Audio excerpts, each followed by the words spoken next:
What is up? Long time no see. Today, our warm-up is going to start with a handful of different movements, but we are going to be running in place for the majority of 5 minutes. All right, running in place is just what it sounds like, just kind of trotting. All right, we're just trying to get a little sweaty, just get a little moving, so nothing too crazy there. We're going to do it on the top of every minute, okay? So at the top of the first minute, at the 1 minute mark, at the 2 minute mark, you're going to stop and you're going to do 3 strict burpees. So I jump my feet back to a plank, do a push-up, that can be from your toes or from your knees. Then jump my feet back to my hands, jump and clap overhead. After that, we're into bootstrappers. So I find my squat stance, tuck my fingers underneath my toes, and then I lift my hips up in the air, and then squat back down. Okay, lift my hips up in the air, and then squat back down, and then we're on to jumping jacks. All right, so you guys will cycle through that. You'll do 3 strict burpees, 6 bootstrappers, and then 15, I hope I don't lead you astray, 15 jumping jacks. At the top of every minute. For the remaining time in that minute, you're running in place. That's how the warm-up's going to function today. The workout. Today, there's no option for weight. What is this world coming to? There's no dumbbells. What the hell?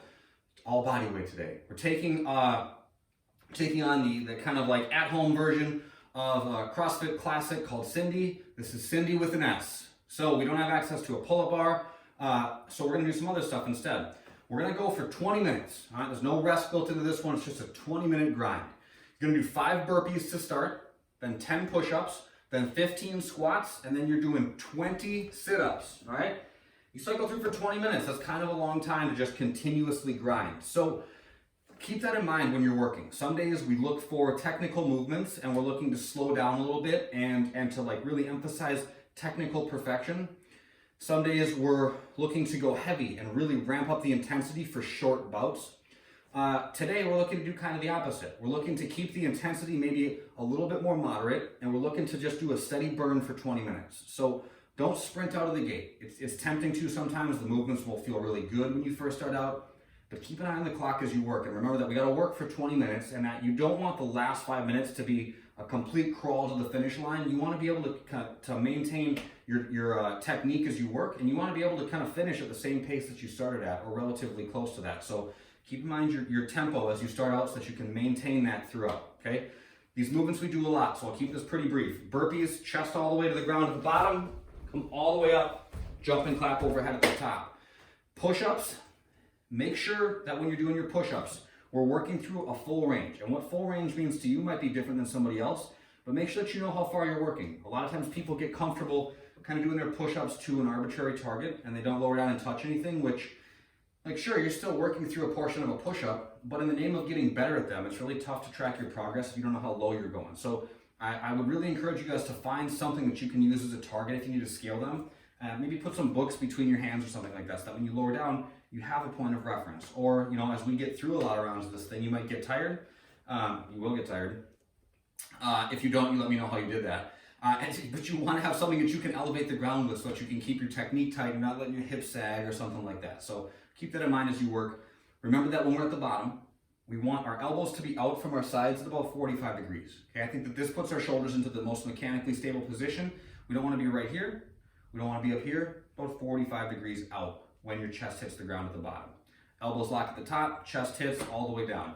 Remember that on our squats, we're trying to go so that the crease of our hips goes below the top of our knee, and that when we stand up, our hips are all the way extended to the top. So squat down and then stand back up. And even though we're not using any weight, the position of our body still matters. So keep your abs on just a little bit of tension so that your spine stays braced.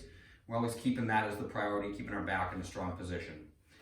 Last 20 sit-ups. Okay, this is probably going to be the majority of the time spent either that or standing around swearing at the push-ups.